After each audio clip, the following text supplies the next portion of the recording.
Okay, everyone. Yep. So we have 3 people watching on Facebook. Welcome, everyone. Just going to give everyone a chance to come in. Give you a long time to come in. One thing I just have to make sure that's off is I'm sorry for putting this in front of your face. Okay. Welcome, everyone, to our live broadcast of Halachah, Kitzur Shulchan Aruch, Code of Jewish Law, abbreviated format from Rishonim Ganzfried. Excuse me, and it's going to be on the laws of tzitzis where we're holding by Halachah 19. Sorry, Halachah 17.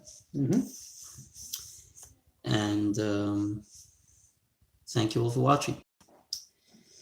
Yesh Eidim. There are those that say Shebechol HaShetach Shel HaKanaf, that an entire area of the corner of the garment. Shiroi Lahatil Sham Satzitzia. I always like to show you guys what we're talking about. If anyone has any questions, please comment, please ask, and we'll either answer you now or later. So we're talking about the end of the garment where the tzitzis are hanging. Okay, everyone sees that. Okay, very good.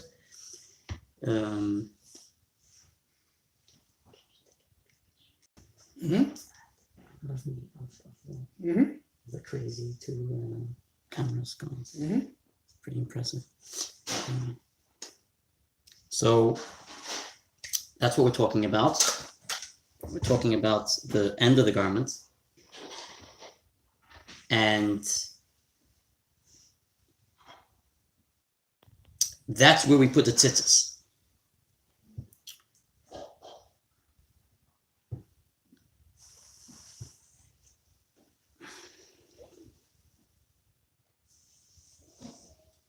Upon which the tzitzis tassel may be hung. Dahainu, that is, from the distance of the measure of the thumb joint from the end of the talis garment, until the distance of the 3 thumb breadths from the end of the garment. That is where the tzitzis are placed. And if you look at it closely, you will see what I'm talking about.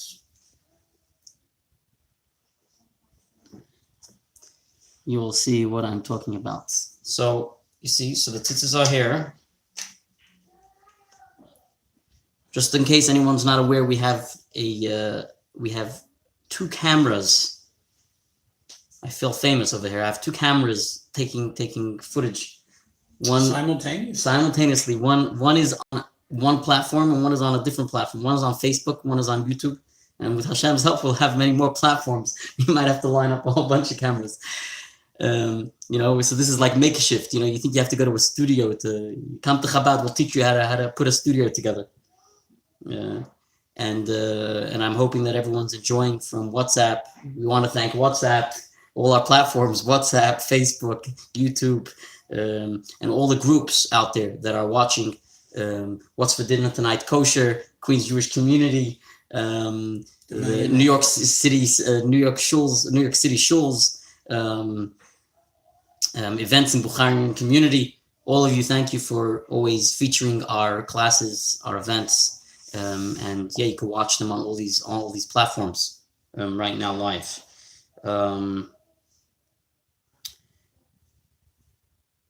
So from the end of the garment, from the end of the garment, you see the end of the garment till where the tzitzis is placed. That is 3 thumb breadths. Right. And that is where you place has to be in that distance.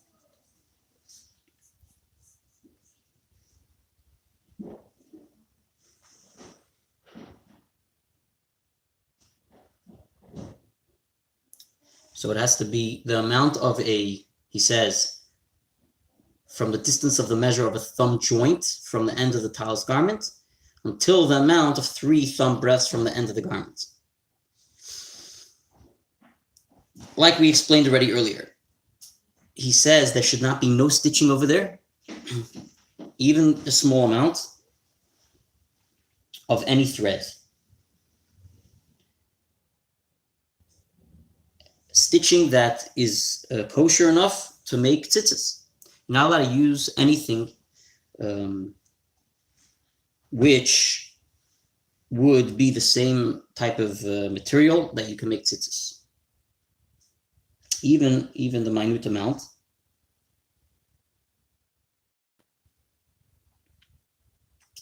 For example, and he's going to give you an example. For example, if the talis is, for example, of linen, a linen talit, a linen garment, one may not sew in that area of the corner with linen threads. He's not allowed to sew in that area. If the talis was made of linen, he cannot in that area with linen threads, but only with silk threads or the like. Okay, so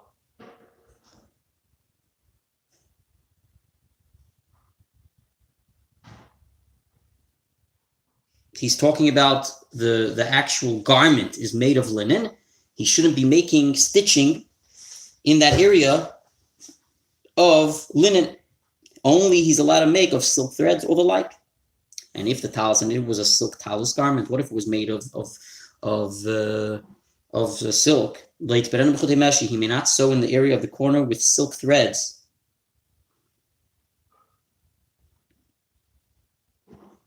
Okay, so when we're talking about sewing, stitching, we're talking about stitching like he sews the end of the talis with the stitching.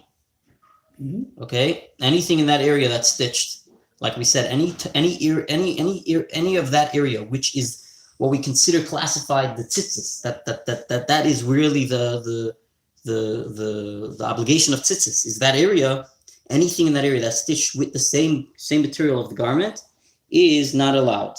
So if it was a garment of linen, he shouldn't be stitching in linen. If it was a garment of silk, he shouldn't be stitching with silk. Do we know why? Let's just finish off and we'll get to that.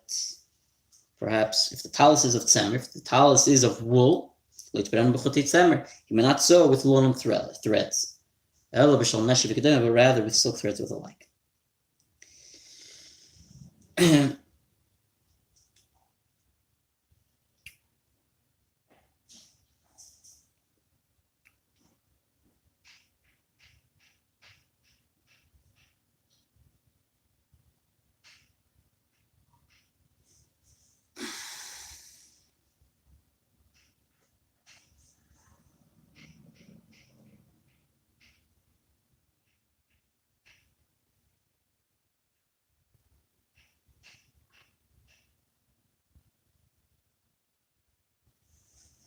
So basically, what's happening is he's saying, let's finish off to the end. Mm-hmm. That way we'll understand it better. He says further. He says, it is important to be careful. One should take this stringent approach, not only when fixing it, let's say something is that tears on his talis. Right. And what happens when it tears? He stitches. He makes a stitching around it, right? And he makes it strong, right? People stitch even patches on their pants sometimes. I think it's becoming more in today. People go with a patch. It's like you buy it with a patch even. But back in the day, when you had an issue, when you didn't have enough money to buy a brand new pair of pants, or even if you did, it was common that you just put a patch, right? You buy a patch. I don't think it had to do with even rich or poor, right? It was just part of the thing. It's like, that's the way you fix it. People became, I guess, more proper or whatever it is. I don't know what to call it, but people became richer. But then now we're going back in time. We're going back to that type of time where people are even selling it that way. Anyway, so he says, what do? You're strengthening it with that stitching. So he says, once you take the stringent approach, not only when fixing a tear, but also even when binding is made around the hole of the corner of the strengthen it, where you put in the tzitzit. You see that the stitching there too. So the stitching at the end of the garment, but the stitching also here. With regard to binding that is made around the hole of the corner to strengthen it, he also should be strict there. So not only when he has to fix the tear, that when it rips, but also when in general, those holes the tzitzis through, is to be very careful that it should be done. Like we said, not the same material. The holes is the entire above concern any love and applies only with stitching with a white thread. If he's going to be stitching with a white thread, it shouldn't be the same material as the actual garment, the talis garment. However, if it's a colored thread, we're not concerned the person would use it as tzitzis string, since we do not use colored strings for tzitzis. Okay, so what he's saying is basically, he's saying that what we're concerned with is that a person is going to, if you recall correctly, we said previously that the talis garment and the tzitzis have to be of the same material. Right. Do you remember such thing? Mm-hmm. It shouldn't be different. There were different leeways, but for the most part, it always has to be the same. Right. When we're talking about the garment, we obviously imagine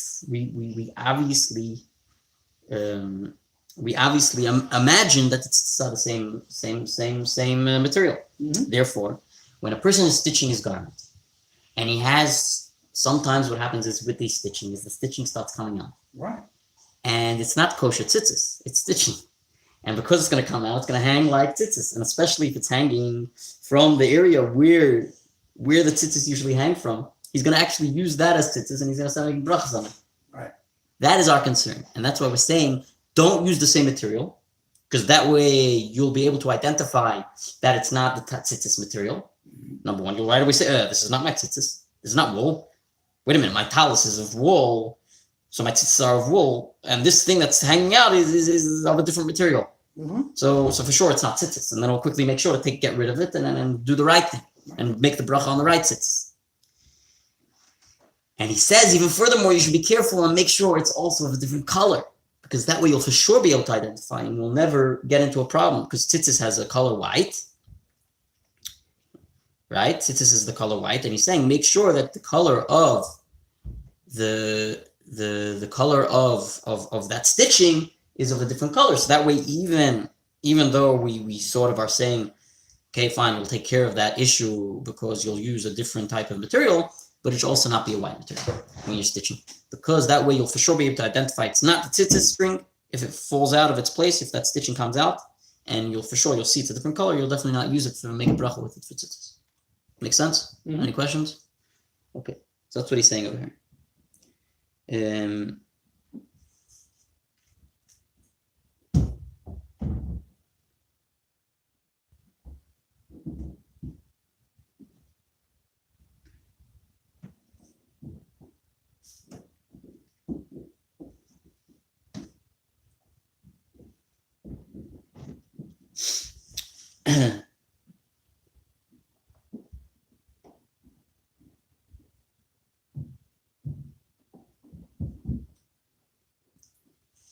Okay, so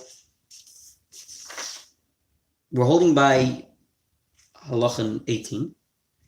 Now, Halachah 18, Chai is going to tell us another law.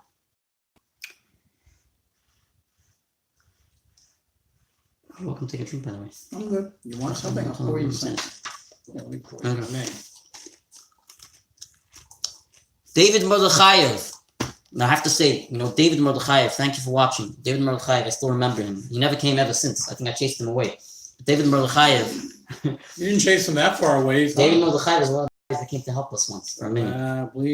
All the way from Bet Gavriel. Wow. But he didn't come back. He was meant to be in touch with me after Shabbos about something from the Rebbe.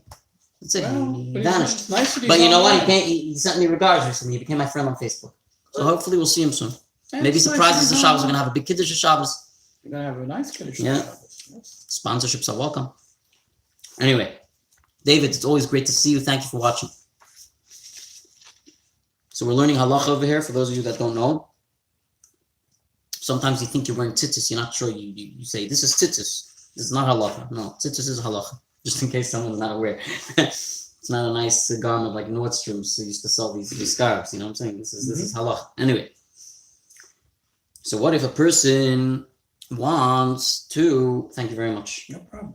I guess we can make a bracha. Amen. I got to get my 100 in. You also do, so no, let's go for it.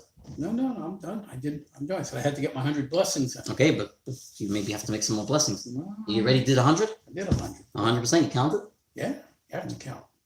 Nice, I like that. He's teaching me to be more mindful. No, Anyway. my wife been sending me connections to that, so they even show, I have a chart that shows you how to count.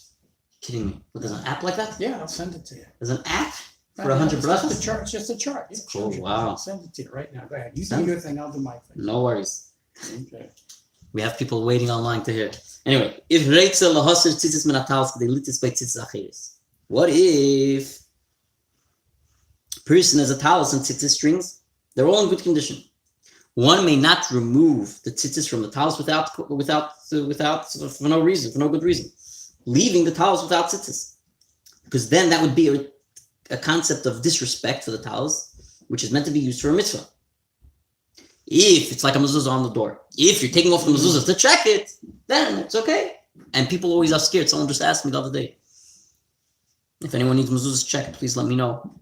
We're trying to save lives over here by checking mezuzahs, making sure everyone's in the right situation, and no one, God forbid, has anything negative coming to them and their families. And the mezuzahs are protecting, and we see stories upon stories that doesn't stop. And on that note, yes, I sometimes go on tangents because it's very important to check mezuzahs. We've been recently being very, very intuitive and involved in helping people check their mezuzahs, get new mezuzahs, fill in, etc. But the same way, so someone asked, I took off my mezuzah, but is that a problem? I told them, obviously it's not a problem, because being that you're osik the mitzvah, you're doing the mitzvah, you're taking them off in order to check them, God sees that you're checking, and therefore that's in a way more important than having it up, and God forbid, perhaps it's not kosher. And who knows what it could be causing. And again, let's stay positive. Hopefully only good blessings are going to come after them being checked. And sometimes they're even kosher before they're checked. But when they're checked, we find out that they were able to add another crown, these are additional things that made them more beautified and more kosher. Sometimes they're missing crowns that maybe are not obligatory, but crowns that are necessary for the blessing. And a lot of times my scribe, that's what he finds. He finds that people are putting on mezuzahs, but they're missing crowns. I mean, there are crowns obligatory, and there are crowns that are not obligatory, but are important for blessing.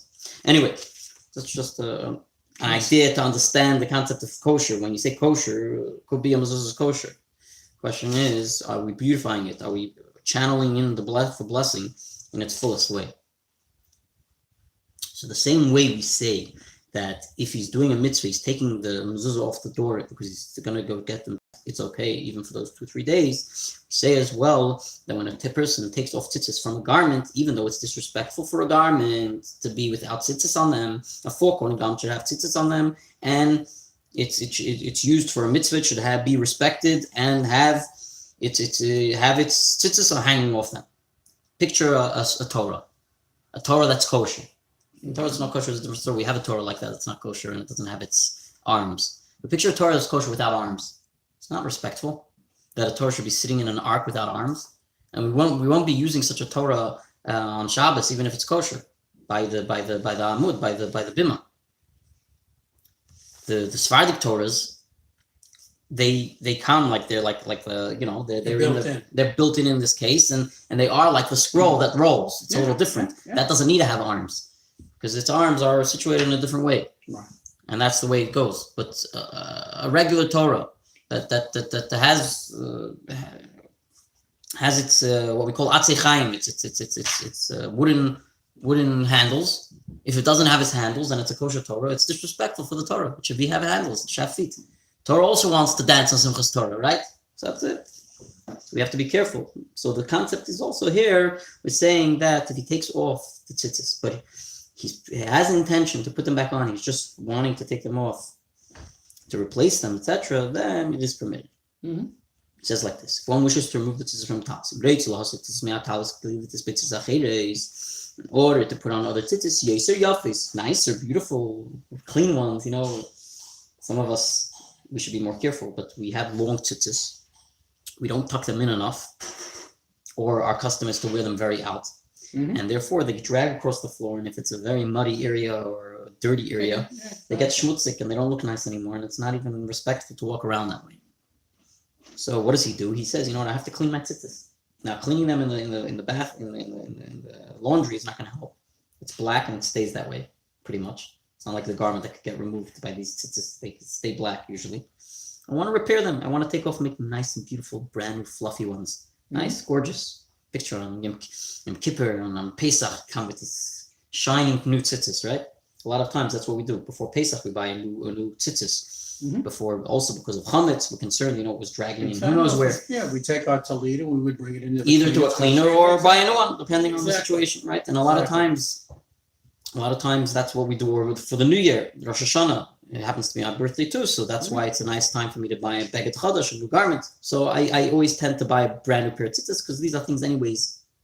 It's not like you have a pair of shoes and the shoes are new anyway at that point.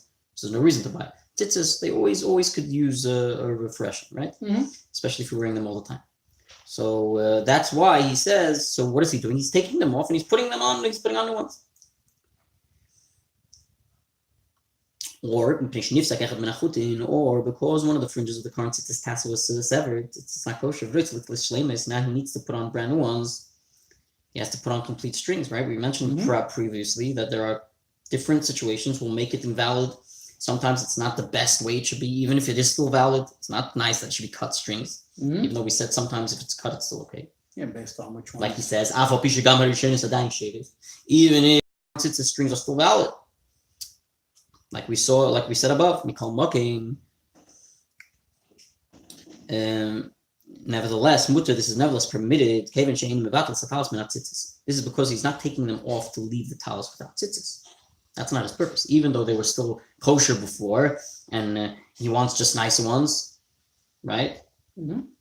So what is he doing? He's taking off tzitzis. It's a problem, maybe you might say, especially if everything was good.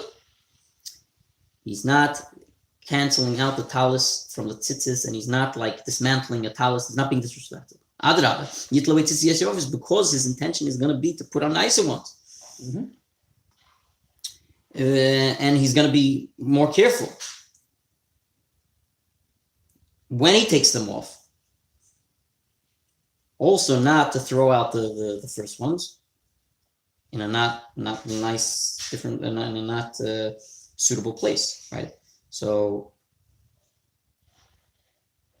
as long as he's being considerate, as long as he's being respectful, as long as when he's putting on the new tzitzis, the first tzitzis that he takes off, he's going to throw them wherever they, in a respectful manner, he's going to put them in. He's going to bury them.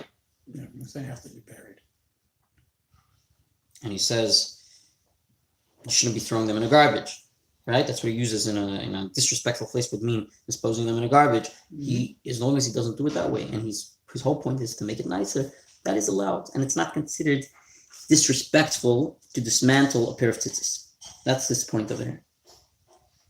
Now, can you cut them off, or do you have to unravel them? How does that work? Or he doesn't get into the details? You could cut them. Okay. Yeah. He doesn't go into the details, but you could literally take a scissor and, as long as you're not wearing them again. Yeah. Meaning, as long as they're not considered tzitzis that you would. No, I have purely you would plan on using again, and you don't mind dismantling it in a way that might invalidate them because you're putting them anyways into gniza, into bury. I'm gonna bury. So that is okay.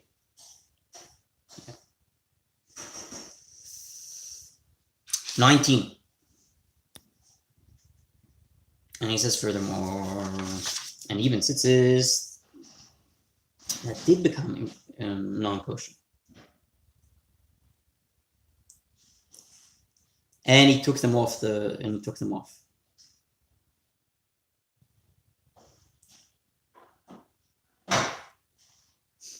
So you might say because they became non-kosher, it says he should not throw them. It's an interesting question you're asking, by the way. Based on what he's saying here, could be if you're going to invalidate them when you're taking them off. That's what I'm afraid of. But the problem is not the problem is the thing is based on what he's saying now is Mm-hmm. He's telling you that even if they were invalid, you still have to bury it. Exactly. So the question is are you allowed to invalidate them? So it's a good question you're asking. I nearly 100% sure it's a non-issue because the only way you're going to be able to take it off is probably by cutting them. Exactly. But I'm just being practical. And because he says also by having non-kosher tzitzis anyway is not going to make it. Not going to change the way you dispose of it. Exactly. So it's not like you could say, okay, they were kosher now. Now all of a sudden, because you made them non-kosher, now you could throw them in the garbage. That is disrespectful, right? You changed from its holiness to its unholiness. Especially since you did it. Right. But based on what he's saying now is he's saying that even if they were possible, they were not good, and he took them off the talus, he says you should not throw them in the garbage because it's disgracing, degrading the mitzvah. Right. Yesh medaktikim, and those who are careful, ginzam b'sefer, to put them in books, and you find them till this very day. I used to do it when I was in yeshiva. When a piece of tzitzis would come off, I would slip it in between my holy books, the books that we were learning, whether it was a Gemara, whether it was a Shulchan Aruch, whether it was Chassidus, whether it was a Zohar, whatever it is that the person's learning, he puts it in between, and you'll find in like big libraries or base madrash where people are learning, like yeshiva type of places, you'll find sometimes. And you'll find someone's beard inside the reason why because the beard is a holy, so people put it, sometimes the beard that fall out, they put it in between the book. But you'll also find pieces of I personally think it's not very nice to see pieces of beard inside a book. People are doing that. But I think the tzitzis is something that definitely, like he says, is the way to do it.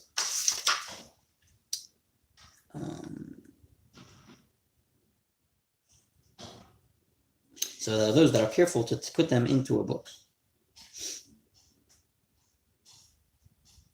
Last is meant siman b'sefer, and they use it a bookmark in the book, not just they put it. They use it as a bookmark. Since the mitzvah was done with these strings one time, this avid ba mitzvah achrisa.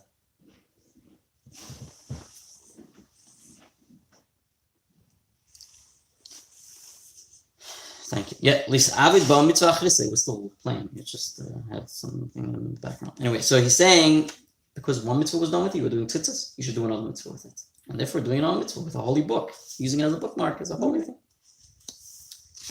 It's certainly better than burying it. Right. Is it certainly better than burying it? No, because you're getting another mitzvah out of it. When you bury it, you don't get another mitzvah. Perhaps, yeah. Like he says, there are those that are medactic. There are those specifically want to use a mitzvah with it. Yeah, so I guess.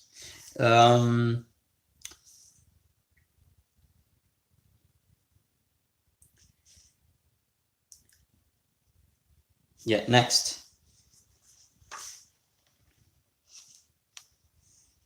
Even the talis garment that became worn out. Garment that became worn, and he's no longer wears it for the mitzvah anymore. It became so worn out. Those old talis, it became yellow, it became who knows what. Right? Moldy. Any questions?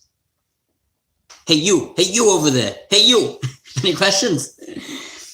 Even talis garment that became worn. Don't worry. In today you never know. I hear stories that today the terrorists, God forbid, we should never know about. No, they could do things to people even with telephones and with they could send a bomb through a phone line or something. You heard of such a thing? I heard something. I'm telling you. Okay. I don't know if it's in development. Rabbi, it's definitely not happening here at Chabad. Just in case you were worried. Sounds like science fiction to me. You think so? Maybe you're just old-fashioned. I'm joking. Very old-fashioned. Don't worry. I can't do anything to you. I'm not a scary guy. Anyway. I'll vouch for that. I'm scary, but I'm not that scary. I'm joking. Anyway, even a talis garment that became worn out. You can't use it anymore for the mitzvah. It's not nice. You shouldn't use it to sweep the floor with it. I'll use it as a rag now. Right? Sometimes when a towel gets dirty, the towel gets bad, use it as a rag. I used to have 3 talit. One of my talits got moldy. Wow, moldy. We're sitting in mold. We're sitting in water. No, it wasn't sitting in water, but it was sitting in a plastic bag that somehow moisture got in the bag. And then the talit got moldy. I had to bury it. I gave it to a temple and they buried it. You didn't want to wash it. I couldn't wash it. I brought it to a cleaner. They couldn't do anything. And they said they couldn't do anything. It was infested. Yeah, they said no. They said cleaning it wouldn't have done any good. Oh. So I had to have it buried.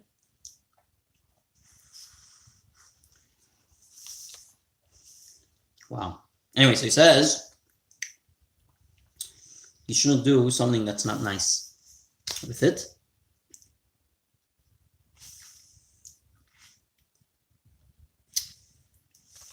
You might say, okay, it wasn't the actual thing that you kissed. It wasn't the actual thing that you said a bracha on. You might say that.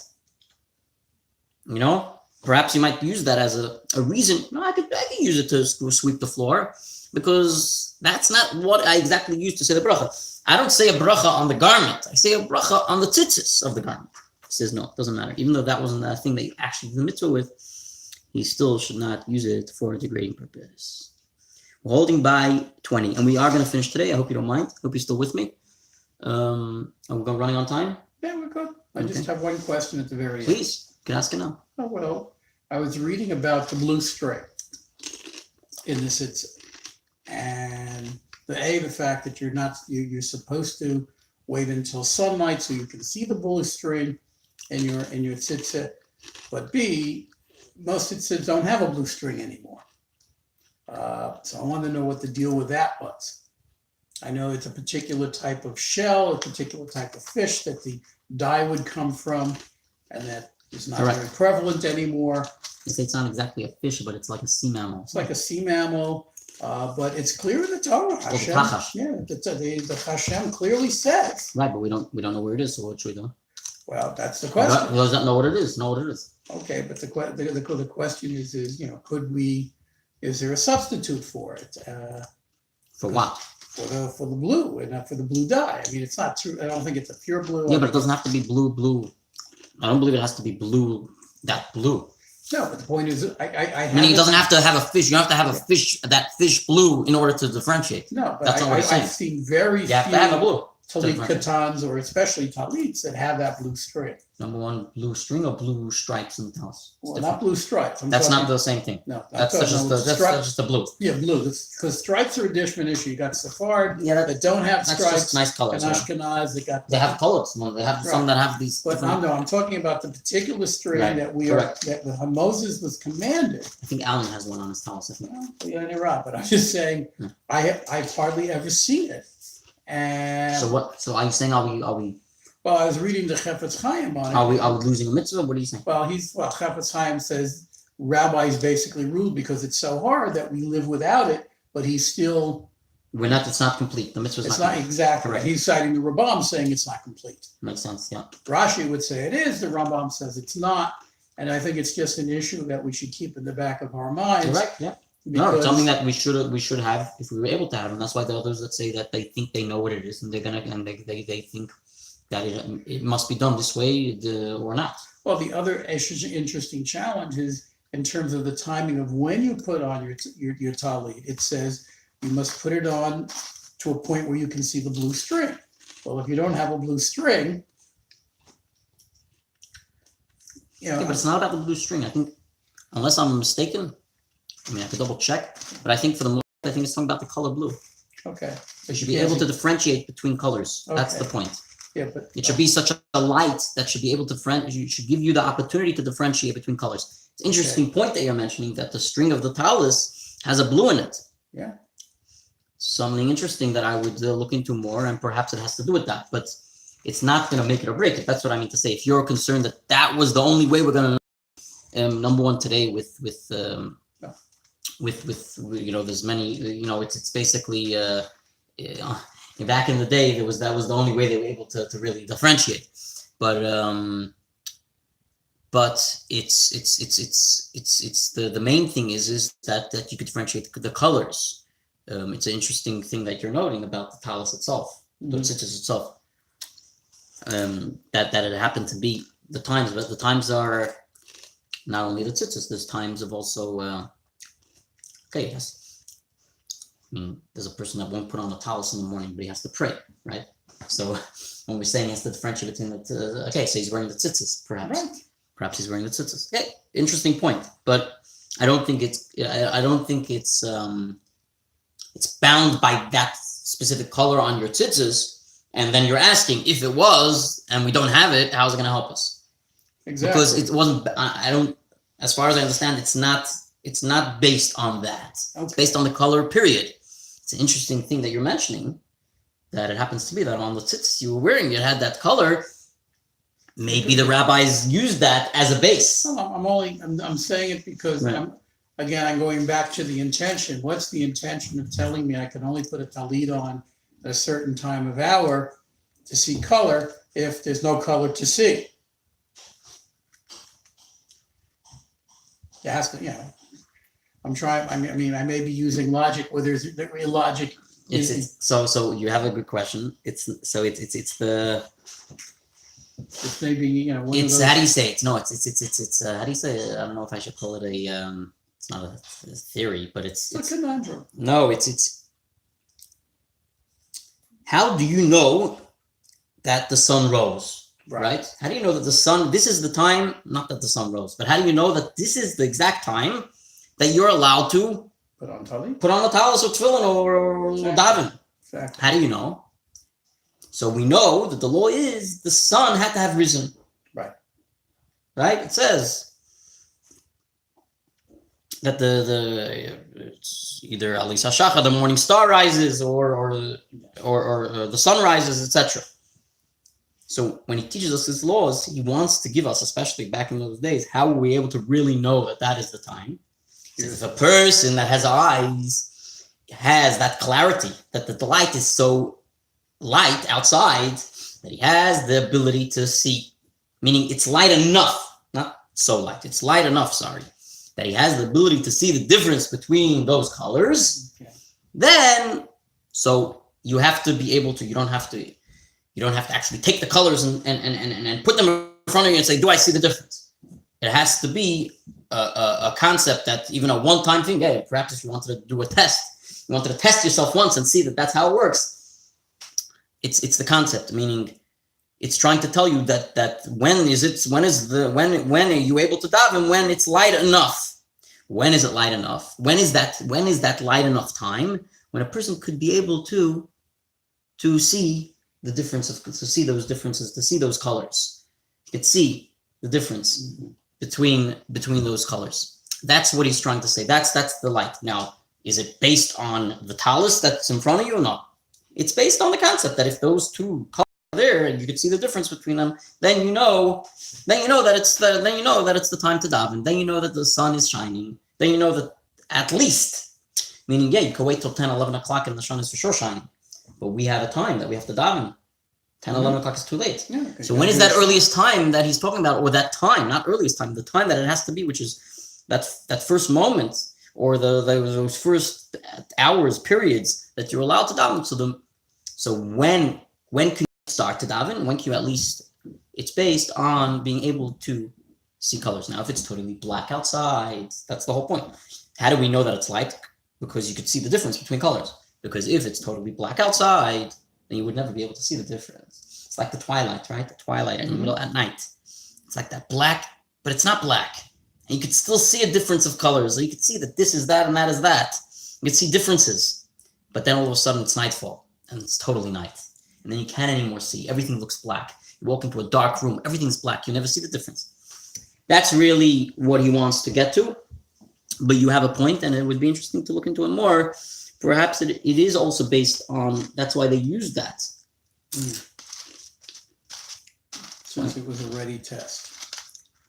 Maybe because it's something that's, unless scientifically, you have to tell me, you know probably better. Scientifically, is the blue color, I think the blue color is a color that stands out, meaning in a way that you'll be able to see it only if it became light, because it's such a dark color, because it's blue, that if you're able to see that it's blue, then... I would have to look up the physics of it, but I'm wondering if blue, I think blue is the first color. If you were to split the light that you would get would be blue at the bottom. But okay, it's a little more technical than we need to get. The rabbi is checking a source here, guys. So if you don't see him, No, I asked a question that sent us off on it. Looks like a good tangent. No, it's all good. It's always good to ask. I apologize for those of you who just wanted to finish this section. And next one, I believe, is tefillin. So that should be interesting as well, because we've got to talk about the order of the prayers in the tefillin. That's the head tefillin, not the arm tefillin.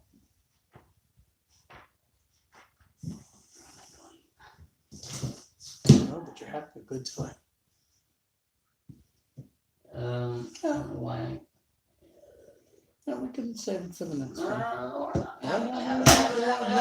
He has it. He says he has it. I'm checking online here. Hi, guys. Did someone else join us? It looks like someone else joined us. Say hello. Hello. No, you don't have to say hello. They should say hello. Okay, guys, I'm here. I didn't go anywhere. Ian, welcome, Ian. I know Ian. Ian, we're here. Whenever you want, you're always welcome, Ian. Okay, so this is the thing. He says like this.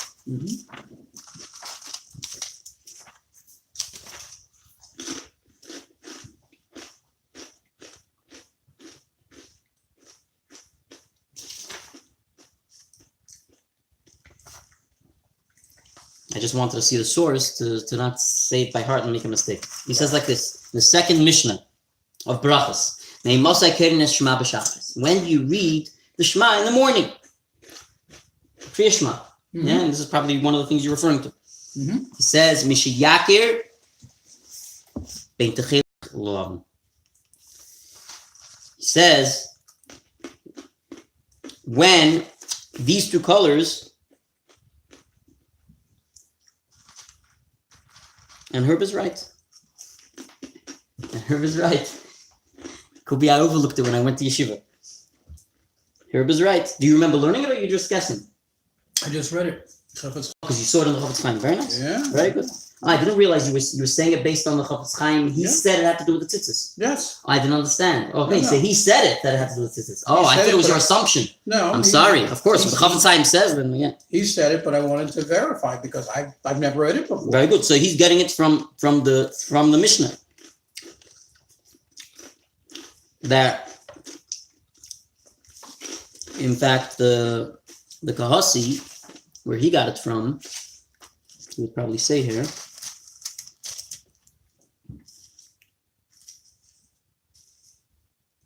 Yeah, he says it's based on the fact that why would the Torah tell you, why would the Halacha tell you that it has to be between, the difference between white and blue? Because of the mitzvah tzitzis, which it says in the Torah. Has to be. Only makes sense. It's so connected. He's saying it's so obvious. He's saying that it's written in the same law. Okay, that's what I was thinking based on what you said. That it sounds like an interesting point, and he's saying that too. Yeah, meaning it's because of that mitzvah that it says in the Shema Yisrael, in the mitzvah of Shema Yisrael. It says in the mitzvah of Shema Yisrael, it says the laws of tzitzis. And the laws of tzitzis, it talks about the tzitzis that has to be a techeles, it has to have a blue tzitzis. And because these colors are in the mitzvah of tzitzis,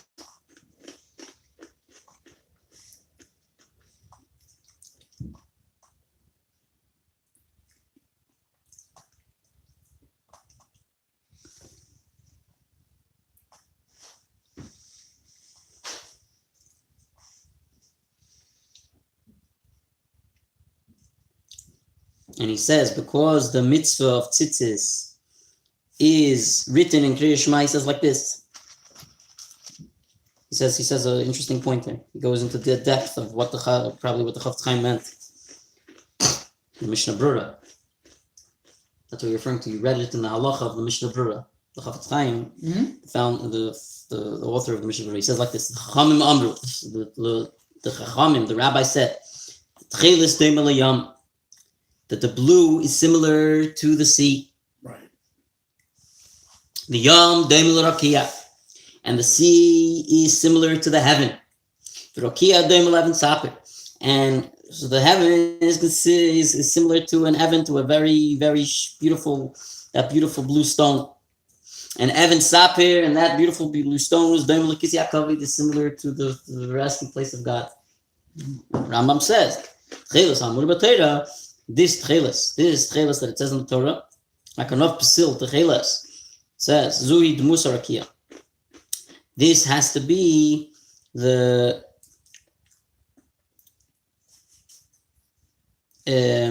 has to be like the appearance of the sky. Hamnidis Lein Hashemesh, Betari Shel Rakia. Saying it has to have the Musa Rakia. What's the purpose? The tcheles, the blue and the white, the whole purpose of it is to pull the eye of the person in order to arouse him, and he should have in mind the mitzvah of Hashem to do that. Like it says in the parasha, that's the whole purpose of the tzitzis. And from this we learn that it's the mitzvah of tzitzis. Can't be only by day.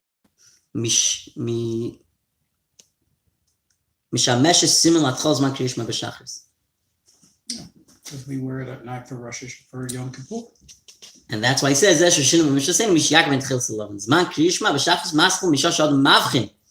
when does a person say Kriya Shema?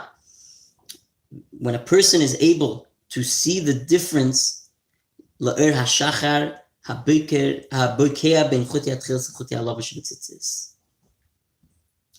once you see that, because the whole purpose is that you should see them, and then you should be aroused to do the mitzvahs of Hashem. When could a person is able to see them is specifically at daytime. And that's how we know that this mitzvah of tzitzis is at daytime. And that's why do you say Kriya Shema?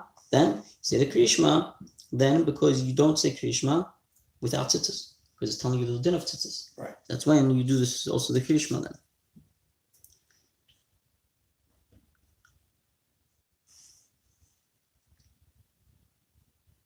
That's why he says Mishaka ben Chilis Lalav.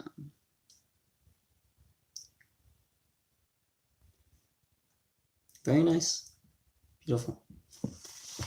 Okay, we won't go into the more details of that, but there's a lot more to it. But thank you, Herb. Yeah, very, very, very special. Yeah, so that's the point. The point is Mishaka ben Chilis Lalav. Actually says further, he says, and there was another reason why I was getting confused, because he also mentions another difference. It's like a green. He says, or it's between blue and green. Not only blue and which green has nothing to do with the tzitzis, but again, it's about daytime. Right. So in essence, if you look at it simply, yes, it's about daytime to be able to see the colors. But like you said, the tchelis and lavan, the blue and the white specifically, the reason why he gave those colors is because if you could see that, then you could fulfill the mitzvah. Because that's the whole mitzvah of tzitzis. And if you can't see it, then you can fulfill the mitzvah. Right. Which is a very, very, very interesting point. Thank you for that. No, thank you. Ready today. Beautiful. We're going to finish off the laws of tzitzis. Wow. Anyone have any questions? No questions. Okay. But it's very good. That's, you see, when you ask, you learn more. Or when someone else asks, the rabbi learns more too. And this is a beautiful Mishnais for those that, just in case they didn't know, it's a Mishnais Mevoeres. It's called the Mishnais Mevoeres. It's called Pinchas Kasi was his name. And what he did is, he did like what you did. Meaning, so he learned laws, he learned things, he saw many different commentaries, and then he put it into one book, and he doesn't necessarily even, he does usually give sources, but not in every single detail. So he didn't write exactly, I think, where he got that from. I think he said the Rambam at one point. He did say Rambam? I think he said By Rambam. me? I mentioned Rambam? Yeah, I heard Rambam. Maybe I missed. You can replay it. We'll see if you actually said it. No, but you're right.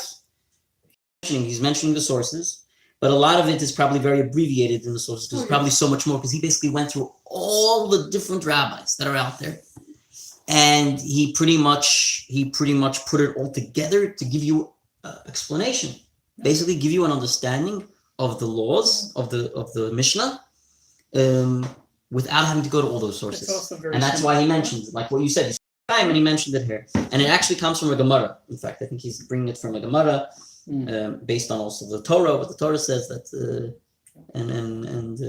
the reason I like the Chumash of the Chabad is they do the same thing. They'll take 5 or 6 different sources and put it all in one, and just get the lesson right. But they'll tell you where it's coming. It has to, it's and very important. Say Rashi said this one said that. Correct. There's a disagreement, and this is how it's resolved. Right. And that's what's beautiful about this guy. If you know a little bit of Hebrew, it's pretty much modern Hebrew for the explanations, and it's very, very nice. It's called Mishnayos Muveres, Pinchas Kalsi. And famous author. If you translate something for us, please. That would be helpful. What do you mean? Someone can translate it to English. Yeah, of course. It could be even they have something of this in English maybe today. Who knows? But this is definitely a very, very universal. You'll find it in nearly every library, every home. Mishnayos Muveres, I grew up with it as a kid. They have the older version. This is considered like newer. Maybe they even newer after this. This was a bar mitzvah present I got. Yeah, I know. But but very nice. Thank you, Hook, for that. Anyway, so he says like this in 20.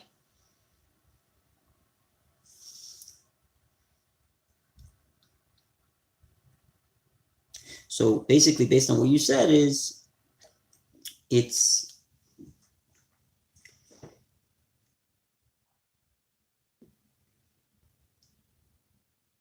the mitzvah is still that you should see it. Mm-hmm. And you should recognize it. So even if it's not blue, based on what you asked, even if it's not blue, doesn't really matter because the mitzvah is that you should see it. And if you're not going to see it, then it doesn't help. And that's why he went and even said that it could even be a green color. And it could be, because the point is of course it has a connection to the tzitzis, but it's about seeing the tzitzis. Mm-hmm. And you can't see in dark. So, yeah.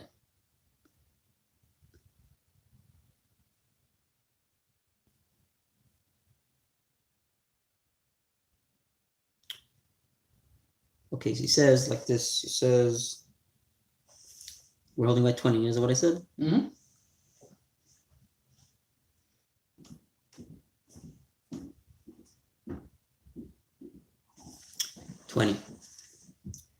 On Shabbos, when making an is prohibited, one cannot fulfill the Torah's commandment to fix tzitzis to a four-corner garment. Can't do it.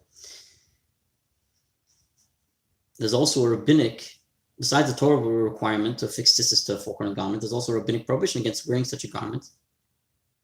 I would think so, because it's not kosher. Because it's not kosher, right? You're not allowed to wear a four-corner garment without tzitzis. Even though he could say to himself, I have no choice. And here he's going to say, nevertheless, there are situations where he could. If he comes Shabbos to the synagogue, and he discovers that there was a tzitzis tassel that became invalid. And he doesn't have a way to borrow another talus. And he's embarrassed to sit in the synagogue without a talus on. Then what does he do? It's because today he's not allowed to put on another tzitzis on it. Therefore, for human dignity, he's allowed to wear this talus even though it's invalid. He's allowed to wear it as is. Wow. But he shouldn't say a blessing on it. Isn't that amazing? I'm boarding because of human dignity. Look at the teachers. Human dignity is always higher than everything. Look at what the Torah teaches us. Morals and ethics. But that's what Moses said. Exactly. Human dignity is above everything. You shouldn't say a blessing, however, on it. But does this halachah apply? Actually, as long as he didn't know before Shabbos, where he had no choice. But that it got invalid. If he knew before Shabbos it was invalid, he should have went and taken care of it. Also, the love sheet. Now it's forbidden to him to wear it. He should have fixed it yesterday. No excuses, Rabbi. However, the Mishnah Berurah, the Chofetz Chaim says like this: if he forgot to fix it on Friday, he may be lenient and wear it on Shabbos. That's Chofetz Chaim. Yeah. Interesting. He may be lenient still and wear it on Shabbos because he forgot to fix it on Friday. Friday is a rush day. It's probably because he's getting ready for Shabbos and he forgot. Okay. So he may be lenient to wear it on Shabbos still. Next halacha. Any questions? If one wears a garment which is required to affix tzitzis,